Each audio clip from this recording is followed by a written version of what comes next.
And now we present to you America's quintessential iconoclastic anomaly. Wow. In talk radio, your host, Joe Cristiano. Folks, it's time for us to take back control of our government now, before this bureaucratic, oversized, and self-serving federal government starves us of our property, our freedom, our rights, and our liberty.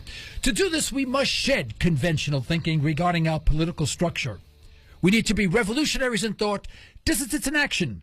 Only after we recognize, and only after we recognize what our government is doing to our freedom and our Constitution, will we start taking it back. And this program is just about that. And welcome to the hallowed halls of the University of Logic, better known as Cristiano's Conservatory, correcting convoluted conversations. This is Liberty Talk Radio. I'm your host, Joe Cristiano, on 1170 KFAQ, and this is your antidote to popular talk radio. Folks, I have several guests today. Well, actually, you have a bunch of them. Yeah, Joe. I got a bunch of them.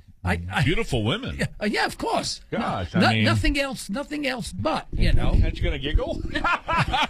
You're going to have girls giggling in a microphone. I know, my gosh. You know. Well, these beautiful women here, Joe. I mean, well, I know that. Well, they're in your room, not mine. Well, that must tell you something about me. So, yeah, you know? Yeah.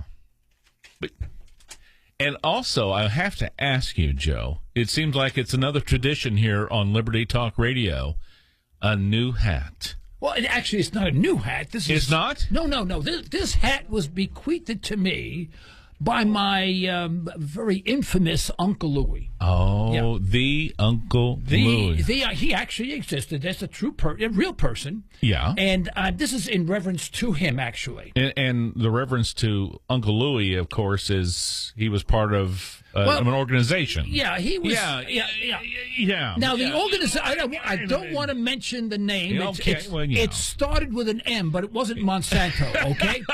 You understand that? Yeah, I understand that. Now, I'll tell you the reason why I'm wearing the hat is because my Uncle Louis was probably one of the most dishonest, illegal people, acting people you have ever met in your life. Really? Oh, the government wanted to extradite him. My father tried to keep him, my father's the blood stuff for the old Italians and all that. My father was a hardworking guy, did everything right, did nothing wrong with, and he was the black sheep in the family. He was a bad dude. But one thing I can say about my Uncle Louis. One thing. Okay, here it is. And it's something that I cannot say about our own government. He was truthful. Ah. No, I'm not kidding you. I mean, that makes sense. Yeah, it really does make sense. He was dishonest as all get out. I mean, he was criminal in many cases, in many ways, right? But he was always truthful. No. If he was what they refer to, what he used to refer to as the Shoshana Syndicate. In other words, he was in customer service. You know what I mean? Yeah, and customer service. I'm not kidding you. He says, sounds like to me. Yeah, I said, Uncle Lou, what do you do? I asked him one time. I said, what do you really do? He was always trying to recruit me. I said I was always busy, and he says, well, and he talked like this. He had this raspy voice. He goes, well, that means how do you say? In Italian. You go, I take care of people. I said, you're in customer service. And never forget, he used to say, his response to that was, that's a nice. Hey, Joe, I got a situation now that I could really use his services. Is he available still? Yeah, I bet you could. My Uncle Louis died about 45 years ago when I was young. Uncle Louis can't take care of it now. I can't tell you how many. Was it lead poisoning? I can't tell you how many times I said I wish my Uncle Louis was here just for 5 minutes. I bet. And I'll tell you his motive. I knew how he operated. He always told me what he did, and what you had to do is you had to bite your tongue until it bled because you didn't want to laugh. I mean, you want to laugh, but if you laughed, you're dead. And he would do things. He'd always make certain that you understood where you were. Where you stood with you. Yeah. And the logic was this: if he was ever nice to you, you were dead. Ooh. No, I know it sounds strange. Listen, I know the Italian families. Yeah. I understand. I'm Harlem. I'm Italian, Now, if he was nasty to you, you're right. For example, if he come up to you and go, hey, Ingrid, what's the matter with you? You were fine. If he ever came up to you and go, quite frankly, I understand. I hate to say anything happened to you. You never saw the next day. Ooh. Yeah. Right? Ooh. Yeah. Now, Just like in my the movies. No, yeah, my just point like being, in the movies. just like in the movies, right? And he really was. He was just like in the movies. And I'm not making this up. This is true. I lived through this, all right? And remember, I'm a street kid from Harlem. In my early days, I collected money in New York. I will not say any more than that, okay? Oh, break somebody's knees. Yeah, that was my college education, But he was truthful. You always knew where you stood. There was never a play on words. Now, of course, when he said, you seem like a nice guy, a nice family. It's a shame that you knew you were dead. I mean, it was very simple. You have to translate that. But he never lied. And my point being is that although he was dishonest, he did things that were illegal, right? He was at least truthful. And I compare that to our government today. And that's why I'm wearing this hat in reference to my Uncle Louis. Good metaphor, right? yeah. Is that our government they're very dishonest, right? They do things that are illegal as all get out, but they're never truthful. In fact, I want to challenge all of my listeners out there. If they can tell me one time the federal government told the truth, and I don't mean a fact like, the so-and-so tacked such and such, and we know there's a fact. I mean, actually told the truth, the meaning behind what they're saying. Once, I cannot find one time in history that our federal government has ever been truthful.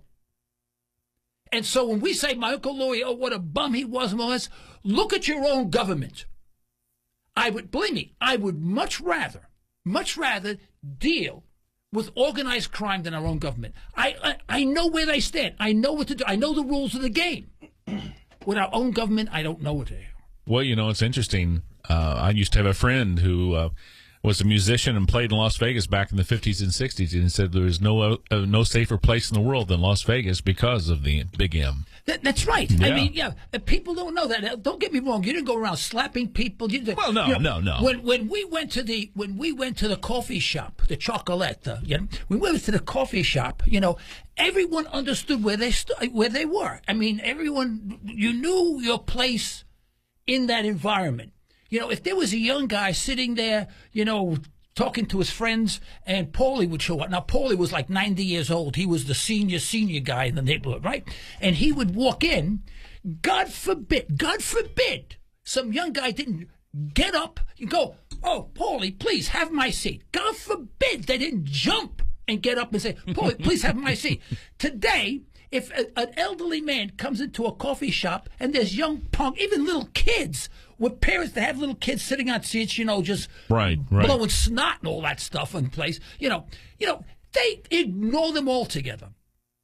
I tell you, lack of respect for elders. There was respect. There was lots of respect for elders. Italians were big on respect. Anyway, I'm wasting time. I mean, this is not the program. Well, but it's interesting. But I want to read you something. This is from. I meant to do this a couple of weeks ago. Okay. This is from Lou Rockwell. I got a few more minutes. All right. Norman Rockwell's son or something, or what? No, this almost, right? And it says The War Against Truth by Butler Schaefer, all right? Every political system is firmly grounded in lies, deceit, fraud, distortion, corruption, and other falsehoods and acts of dishonesty. Accordingly, it is the nature of such agencies to propagandize lies as truth and to control the revelation of demonstrable truths by classifying otherwise embarrassing documents as secret, as well as using censorship and the threat of trials for treason. Like insects that prefer to live in the productive darkness beneath rocks, sunlight is most destructive.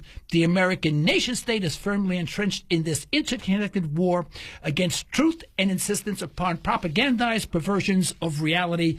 Amen. Thank you very much, ladies and gentlemen. This is Liberty Talk Radio. Hey, with us today, we have a special guest right here in the studio. Oh, yeah, I see that. Yeah. And one of my favorite gals, her name is Christy Van Cleve, right?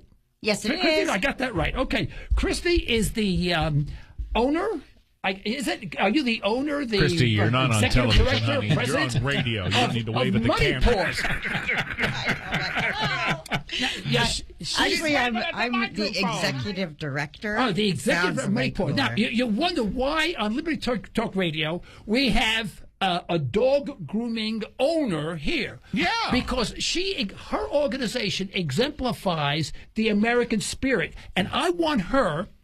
Now, I bring my dogs. My wife works with the Animal Rescue Foundation. We bring our dogs to them. They do a fabulous job. I love all the girls there. I really do. They're wonderful. And, Christy, why don't you tell it? You're on 56th Street, just west of Lewis, right? That's right. Near the veterinarian place. What is it? Southern Hills Veterinary. Veterinarians, right? You know, they did a fabulous job. You do everything from grooming, daycare, boarding, and training. everything like that. And tell us a little about your organization and why it's different. Well, we're a little bit different because, as you can tell, our government doesn't help a lot of our people. They don't really want them to get better. So we take it in our own hands, and we help animals get adopted, and we help people that have shaded pasts, I should say, get a new start. And so we teach grooming, boarding, daycare, and training. And we don't charge anything for our services as long as they're felons. And they get a new start in life, and that way they never go back to prison. So you have people that are they in prison at this time, or in some sort of the people work there? Well, all those lovely ladies that he's surrounded by. Hi, girls. They are all actually at Turley. It's a community corrections. It's correction. Okay, so now, do you get government funding, or is this all on your own nickel? We do not get government funding. Unbelievable. Folks, believe it or not, we do not need the government to improve society. And look at these beautiful ladies. Look at these beautiful ladies. and what they do is that they're all learning a skill, right? They look happy. A marketable skill. Because they look happy. They're happier than I am. Yeah. Unbelievable. Marketable skill. Everyone's happier than I am. You ought to teach them how to green dogs. And so when they come out, and now I know we've been to your graduations a couple of times. Yes, you have. Yeah. And a fabulous job there. Now they graduate, and then they have a skill. They have a job so they can go out into society and be productive. Right, girls? Okay. Yes, girls. Make sure, smile to everybody. Smile. All right, smile. Okay. Actually, we get them jobs while they're still in, and then in prison when they go halfway, so they already have a job and are working. So that way, when they get out, they're successful. Okay, let's hold on to that, folks. Don't go away. We're going to have a quick break. We'll be right back, and don't move.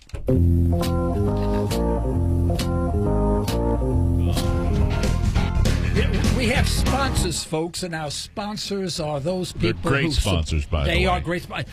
They support us, and what they are supporting, the cause of liberty, and so we should support those sponsors that are supporting us. And one thing I never do is I don't talk about the audiology practice because it's my wife's audiology practice. And you should. And I should, but I always say, well, it's my wife's. They'll say, hey, and that. But one thing I would like to say about that, and that is that my wife, about every 6 weeks, has a lunch and learn seminar. And typically we had it at First Watch at 82nd and Lewis, somewhere around there. Great food. It's absolutely free. It's a luncheon. Believe me, there's no high pressure. There's none of this, come today and get this and 20%. None of that garbage. It's just a lunch and learn about all you want to know about hearing but afraid to ask, basically. And we're going to have one in, in fact, we have one next Thursday, well, right? Next Thursday. Come in here and tell us. But we have them every 6 weeks. If you'd like to go to one, and she does a fabulous job. Believe me, absolutely fabulous. Call her office. It's 918-749-7711. Let me say that again. Get a pencil, paper. Hurry up. 918-749-7711. Most likely, Berletta will answer the phone, and you just tell her you heard on the radio and you want to just make a reservation. Believe me, there's no obligation to do anything. You don't buy anything. It's just a lunch and learn. You'll love it. Do yourself a favor. Okay. Now, Christy, you're a 501c organization, and how C3? C3, yeah. C3, all right. Now, how do you, and also, how do people Do you want them to know how to get hold of us? Website or anything like that? And could people donate or however you do? I'll let you have the closing words on that. Oh, okay. We are at 56th and Lewis. We will be in the Tulsa World paper tomorrow morning if anyone wants to see any pictures of us. We do have a fundraiser every year. This year it's October 24th, and it'll be at the Glenpool City Hall.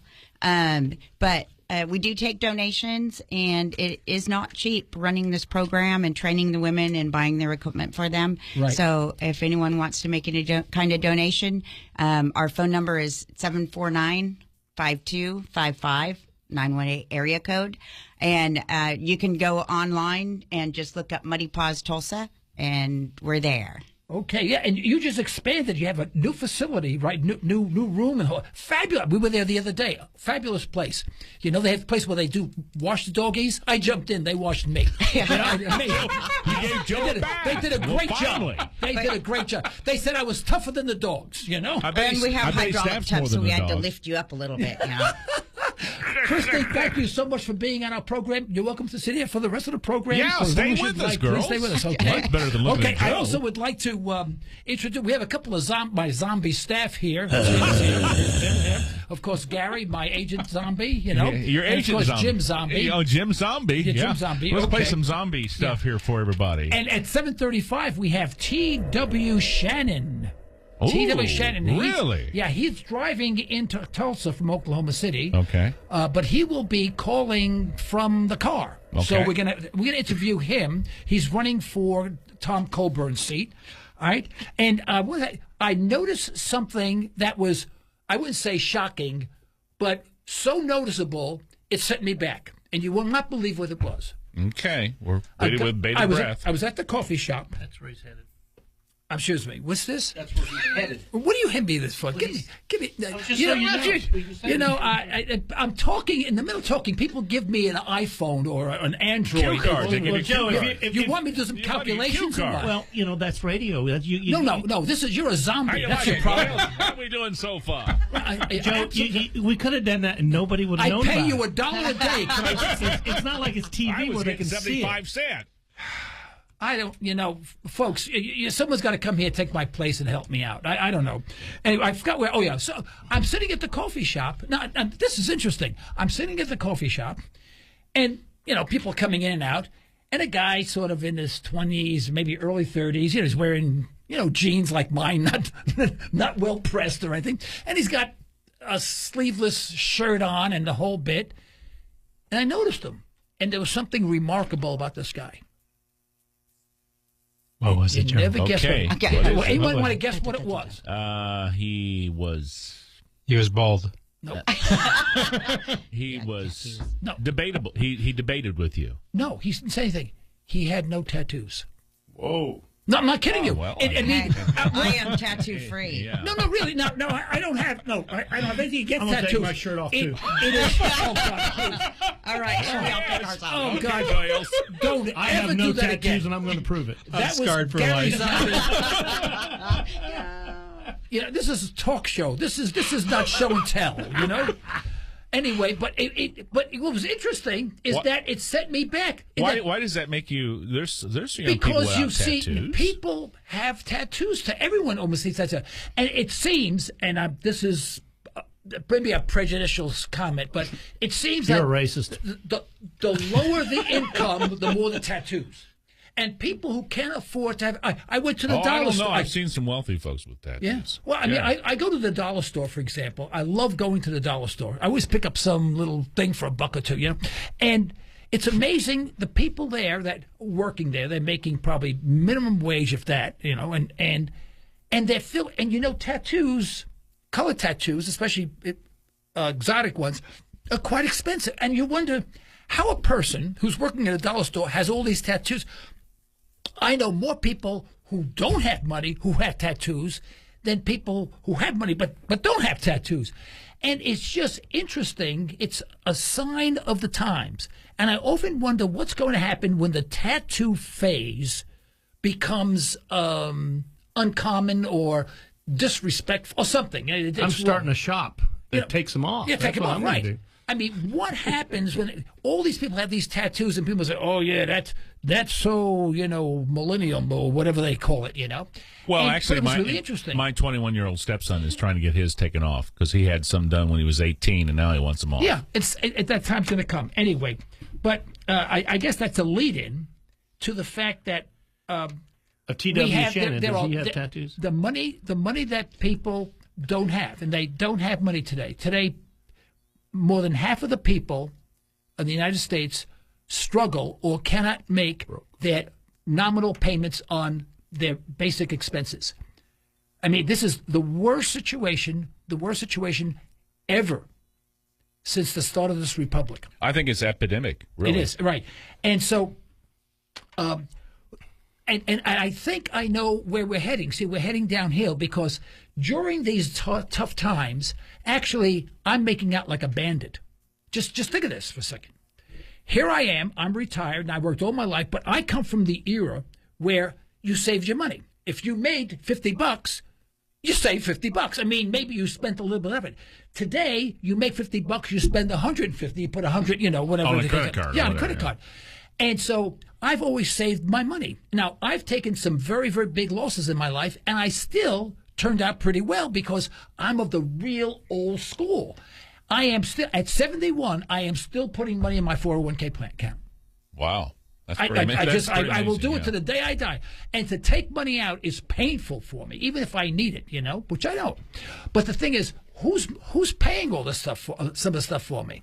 Well, the young people, they have to pay the increased health care because I go to the doctor more than they do, and it's free, right? I get Social Security, right? Now my wife is getting Social Security, so we're doing pretty well on the cash front. Who's paying for that? Well, me. Son and grandson. The younger people are paying for that. Now, they can't pay for themselves, and they're paying for me. Plus, I still have two businesses, one which is rotten, but two businesses which are viable, so I'm still having an income. And quite frankly, I'm going to be at a point where I know I'm at least in the 5%. I'm not a 1%er, I'll be honest with you. I mean, those are the billionaires. But I'm going to be in the 3, 4, or 5% of income earners or net worth, not income earners, because I don't make much income, but in net worth.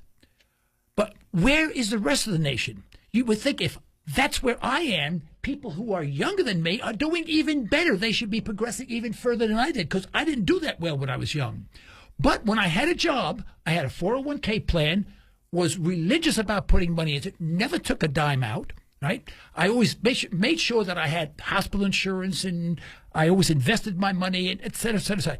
I always did that at the expense of not having a boat, not traveling around the world, and all this other good stuff. And today, people are doing the exact opposite. They're spending money they don't have, and they are supporting me at the same time.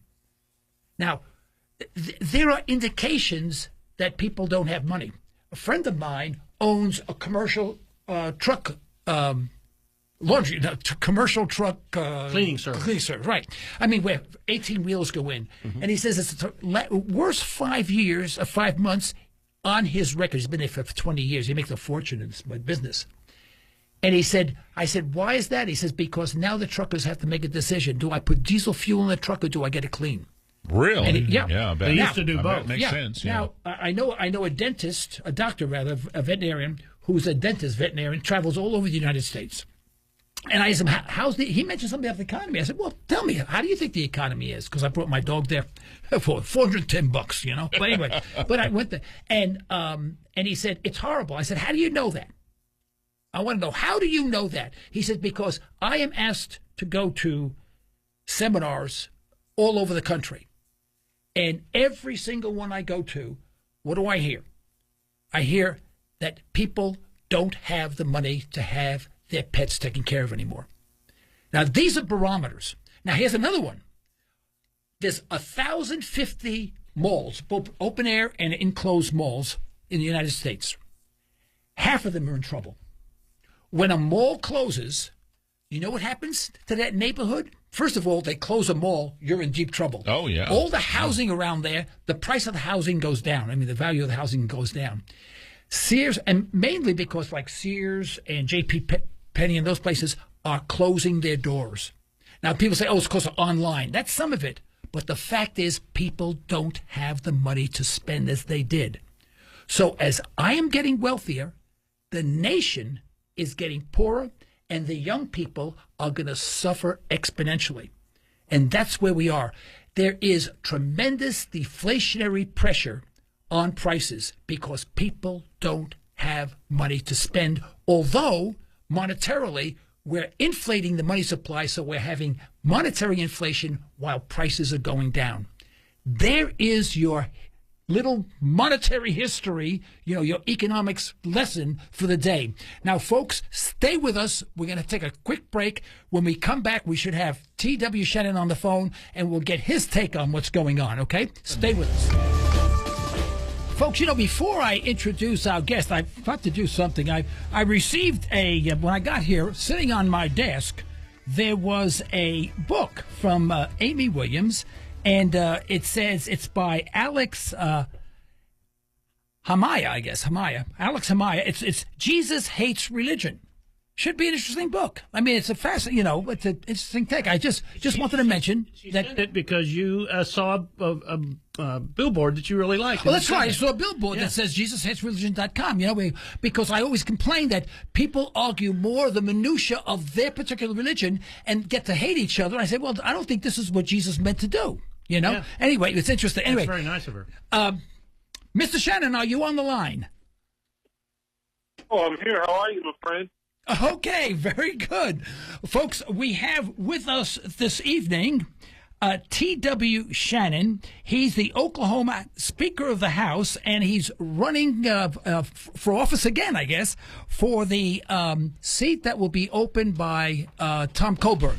And you're not alone. You have a lot of competition, don't you, T.W.? There are 7 people in the race, Joe, but I'm the one conservative in the race that has a proven record of standing up to the establishment and fighting for smaller government. So I'm excited about the opportunity. Actually, in the hotel, getting ready to go to the Owasso Rodeo now. Oh, you're going to the what? That's what I was going to ask you. Rodeo, yeah. Now, excuse me, Jim, he's cutting out a little bit. Is there something we can do about that? That's just a line. I think your 800 line. My 800 line. We can hear him, though. Yeah, okay. Well, you're cutting out a little bit. All right. Out of curiosity, are you driving right now? I'm not. I'm in the hotel room.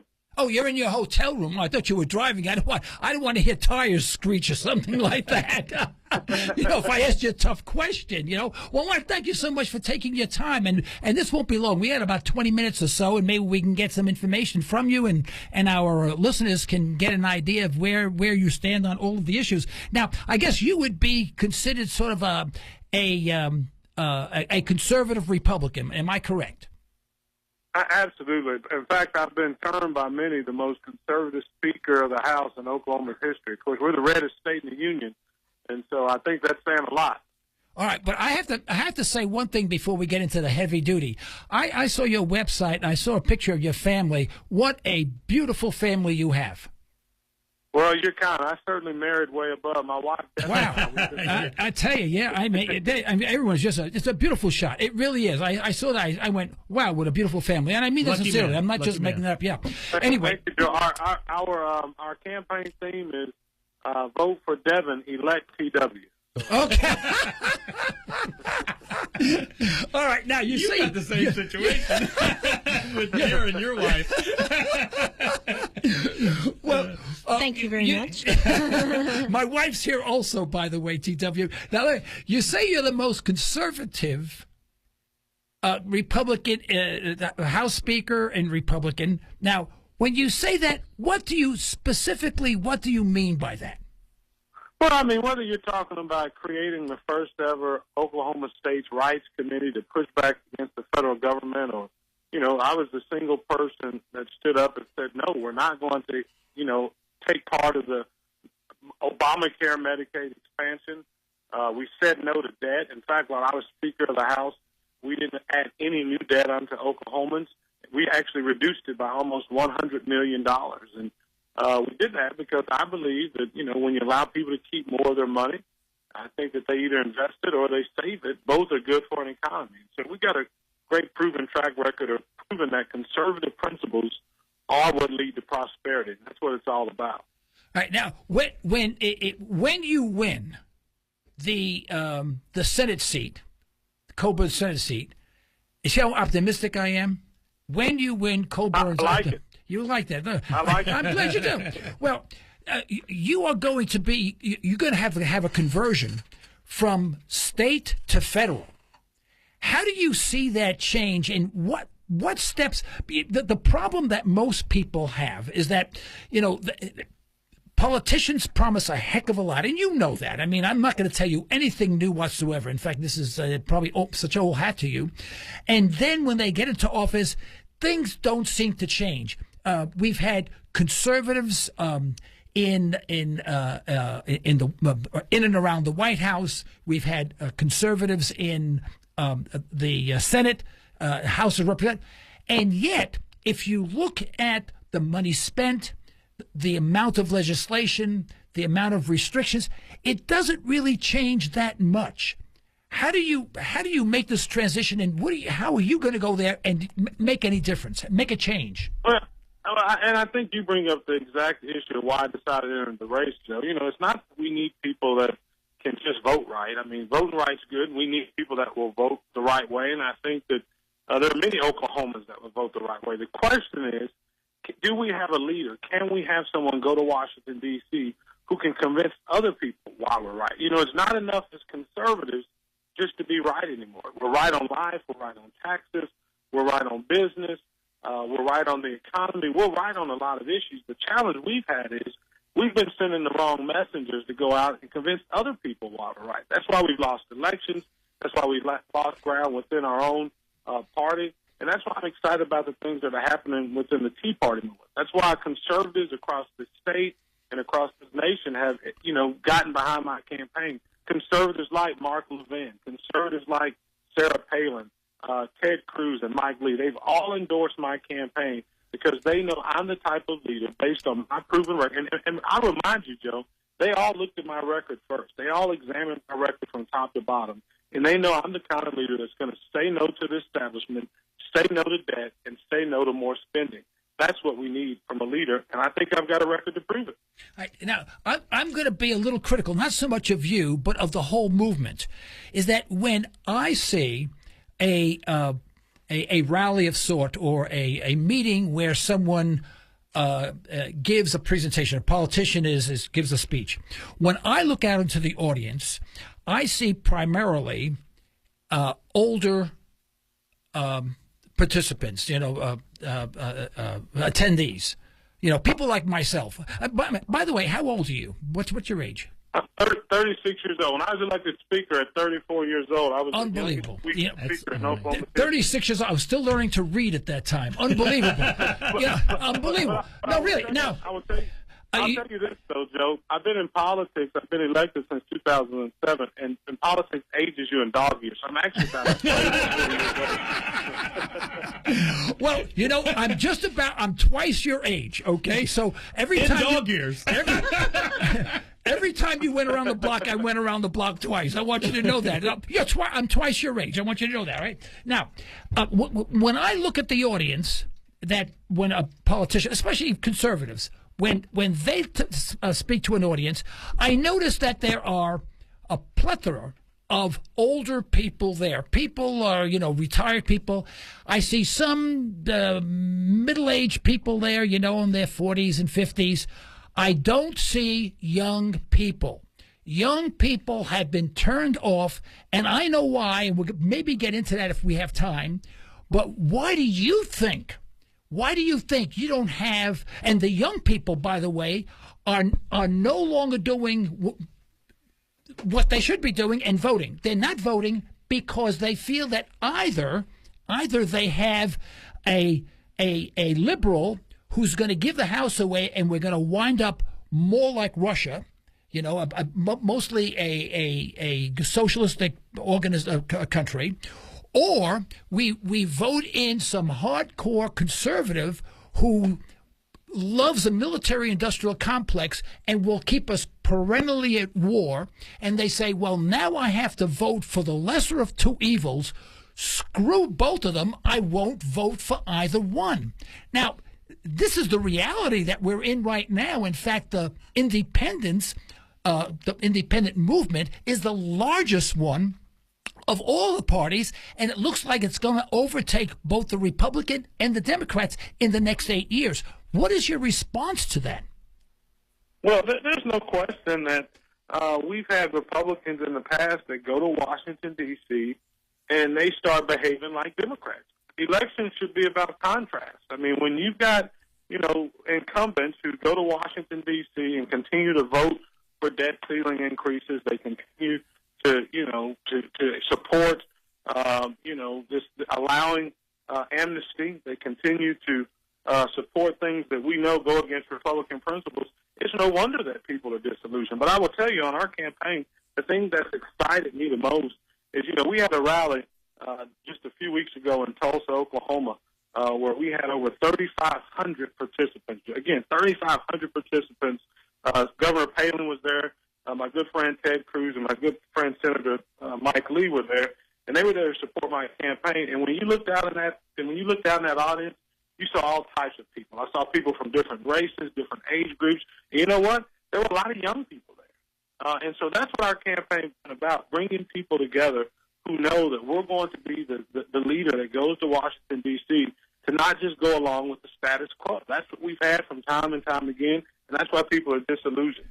How do you respond to the young people who say, why should I vote for any conservative, because all they are interested in doing is supporting the military-industrial complex, keeping us at war, converting our Department of Defense to the Department of Offense, killing people that we don't even know who they are, and having entangled alliances that our forefathers said were where we shouldn't be. For example, just 2 days ago in the Wall Street Journal, they had this big article about how we were supporting the Al-Qaeda faction in Syria, because our enemy of our enemy is our friend.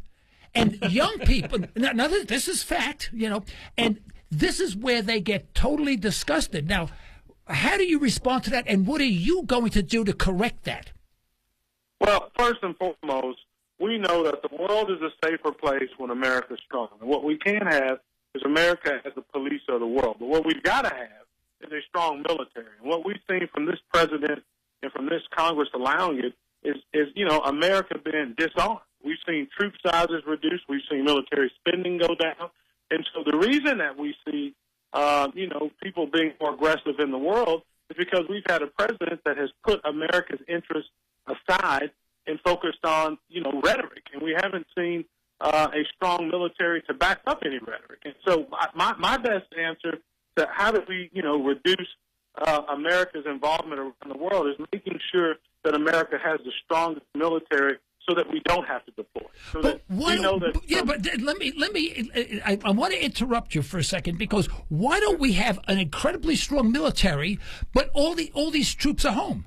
I mean, what we have right now in excess of 150, and of course the government doesn't tell us all of the bases, 150 military bases stationed around the world. When our forefathers constructed the Constitution and our way of life, the American way of life is no foreign entanglements. And then we have drones killing people who we suspect may be Al-Qaeda operatives, whom we're supporting anyway in another state. When you see that, I can see if I was a young person, I would go nuts. I mean, because none of this makes any sense. Why don't we close all of the military bases, come home, be the strongest military fraction in the world, which we are. We're spending over $1 trillion, and leave everyone else alone and trade and make peace. Well, I mean, certainly we can have a strategic conversation about what the size and the presence of America's bases should be abroad. There's no question those discussions should be ongoing. But I do think there are times when America's interests are at stake where we have to be abroad. And when that happens, we need to have the assurances that we can react and we can respond. And I think right now, people have lost confidence that America will keep its word, and that's the biggest endangerment that we have. But you see, the young fraction would think differently. The young fraction say, finally, we don't have the wherewithal, we don't have the money or whatever, to get involved in that, and maybe this time we won't, and it'll save us altogether because we shouldn't have been involved in the first place. For example, why should we be involved in anything other than what affects America directly? There's no question that American interests should be our main focus and our main goal at all times. There are certainly issues where we've got friends around the world, like the nation of Israel. Where certainly we've received intelligence from them. The relationship we have there has actually protected American interests. So I think you can make the case. But again, your focus and your primary interest has to be keeping America safe and America strong, and that's where we've missed the mark, I think. Well, how did we? When it comes to national security, that's the reason governments are formed, for the safety of people. That's what it's about, protecting our liberties and protecting our safety. And what we've seen now, even more so than protecting our safety, we've seen a government that's turned on its own people. We've got, the IRS scandal going after conservative groups. We've got, we've got the issue of Americans being spied on by the NSA. I mean, what we've got is an out-of-control government, and what we need are leaders that are going to make sure that Congress is held responsible to the Constitution, and that Congress stays within the enumerated powers of the Constitution. That's the problem. You and I are on the same page. I think when we get down to the nitty-gritty, I think you and I are going to part company real quick. For example, we are building now 3 Gerald R. Ford aircraft carriers, and the estimates fly all over the place as to how much it cost to build these things. It's somewhere from $25 billion to $100 billion to build these things. It cost about $60 million a year just for the fuel to have one of those roam the oceans. And an aircraft carrier is an offensive weapon, not a defensive weapon. No. So if we were talking about a strong defense, my argument is, and the argument of the young people, because I'm still 15 years old at heart and mentality, I'm thinking to myself, well, why do we build offensive weapons when our Congress keeps on talking about having a strong national defense? Well, sometimes the best defense is a good offense. I mean, there's no question that is the case sometimes. And again, we can debate national policy and what should be America's best interest. When it comes to our military, I'm going to trust what our generals say. Now, where I do take issue with military spending is where we see it becoming a political Christmas tree. That's where I get real concerned, where we have political interests motivating military decisions. I trust our generals and our troops on the ground to tell us what's in America's best interest as it relates to defense and military, and I think a Congress should obviously be the last deciding decision for that, because our Constitution says so. But the judgment decision, I'm going to lean a lot heavily on our generals. I actually come from a military town in Lawton, Field Artillery, home of Fort Field Artillery Base, and I know the generals that come through there. I know the training our troops receive, and I feel very confident that they are going to give us the best intel about what is in America's best interest. But again, it's up to the elected officials to make the final decision when we should go to war. Well, you see, I'm not. I agree with everything you said, right? But my point is that we're never going to get to the core of the problem, and that is that we're spending over $1 trillion a year, on military, more than all the other major countries combined. And then we say, well, geez, we didn't increase the military budget as much as so-and-so wanted. We have a weak president or whatever the case. Now, let me tell you something. I think Obama is going to be listed as one of the worst presidents the United States has ever had. I'm not an Obama fan at all. There's something else we agree on, Joe, right there. No. But my point being is that we don't want to say the position we are taking is one of a military state. And in no way, if we support our Constitution, there is no way in God's good earth that we can justify the military that we have now, what we are doing now, our behavior as a state, and be constitutional at the same time. It's totally inconsistent. Well, again, there's certainly times where I think America's interests are best served when we are being on the offensive. But it should be the last resort. Yeah, like we should exercise. I'm sorry. No, let me ask you just a quick one. All right, just a quick one. We have naval vessels in the Black Sea. Should they be there? Well, are they being offensive? I mean, are we protecting American interests? All right, then let me ask you this: What if the Russian Navy had vessels in the Gulf of Mexico? Would that be okay with you? Well, I don't think it's fair to compare America's interest to that of Russians. I mean, the Russians are thugs. When the Americans, the difference between us, when the Americans show up somewhere, we leave, and usually we're invited.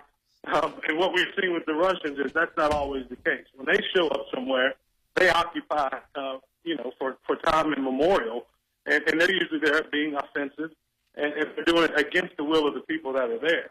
When Americans show up, usually we're there setting somebody free, and that's, now again, sometimes that's been made on a political basis, and it hasn't always been in Americans' interest, and that's a problem. But I think there are times where we have to recognize that the need for freedom and the desire for freedom is one that rests, I believe, within every person. I believe our rights are God-given, and I believe that's because the desire for freedom is there. And when we talk about that, when we think about that, the question that we always have to ask before we get in, before we enter into other foreign spaces is this in America's interest? Are we protecting America's interest? Or, is it some other politically motivated factor? And that's the problem that we have now with this president who's shown a lack of leadership. All right, let's change the subject to the Federal Reserve. What do you think of the Federal Reserve? Well, I think we need to audit it. We need to audit it right away. We don't know what to think of it because nobody, has ever seen exactly where their interests start and where they end. Frankly, I think the case could be made that they're an unconstitutional body. Okay. And they should be audited the first day that I'm a United States Senator.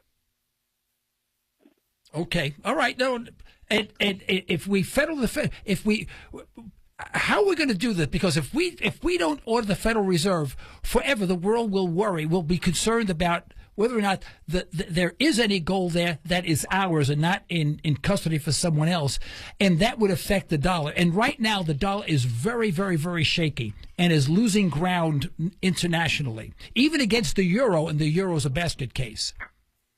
Yeah, no, and there's no, and the number one reason why is because of our debt. Let's don't forget that. The real reason the dollar's in trouble is because we've had politicians that have been unwilling to make the necessary choices to reduce our spending and to reduce our debt. $17.5 trillion is the amount of debt that we have. Right. And that's the real problem against the dollar. Now, the Fed, make no doubt about it. Okay. The policies of the Fed are irresponsible, and they're adding to it. But the real problem is the debt and the spending. All right, but you're willing to cut the deficit, but not cut the military spending. But that's a good portion of our debt. Yeah, I think that should be the last place you cut. Okay. There's no question about it. All right. We only have about a minute to go. I want to give you that minute to wrap up and to advise our listeners how they can help support your campaign.